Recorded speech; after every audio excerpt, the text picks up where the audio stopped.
Okay, for today we'll be doing here the test for diagnosing our patient with the dengue infection with our serological test.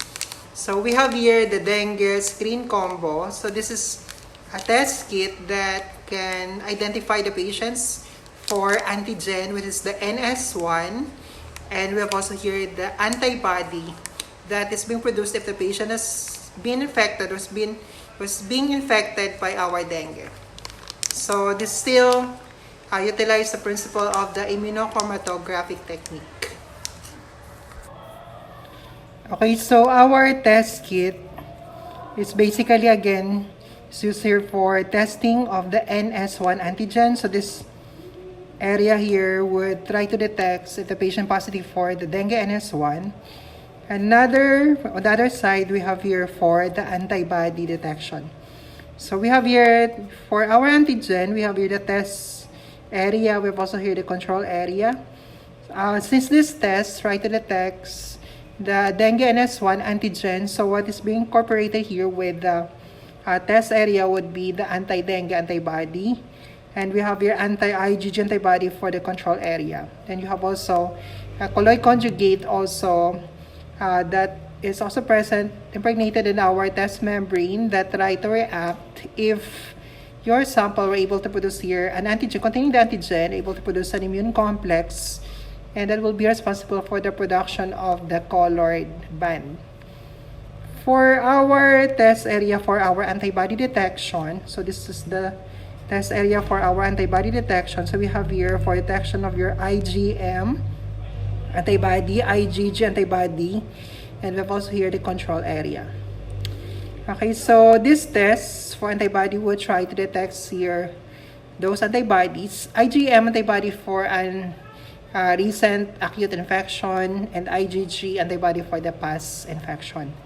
So since this area is detecting here the antibody, this one is impregnated with the dengue antigens, and also anti-IgG antibody for the control area, plus also your colloid conjugate that we're able to combine if you have your immune complex, meaning to say if you're patient positive for the antibody. So this area, on the other hand, is a sample well where you try to put your sample. And there's also for sample well here for the antibody testing. Another inclusion with our test kit, we have also here the sample running buffer. So you'll be needing here the sample running buffer in this area. So we have here S sample plus your buffer.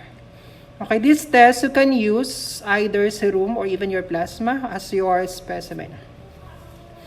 So for our test procedure, for our dengue antigen, NS1 antigen, so just have here 2 to 3 drops of our serum sample.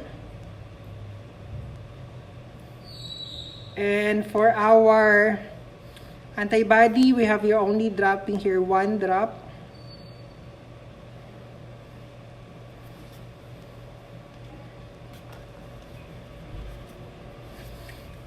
Okay.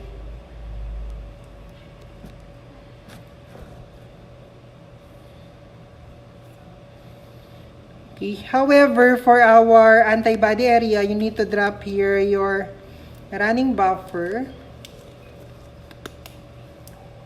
Okay, 2 drops of your running buffer.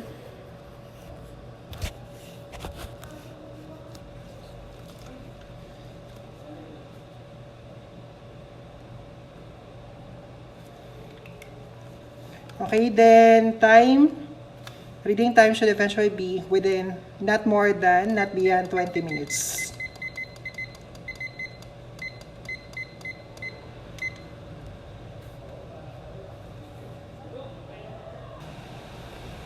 Okay, now for our interpretation of the results. So, okay, 1 line in the control area would signify a negative result for your antigen.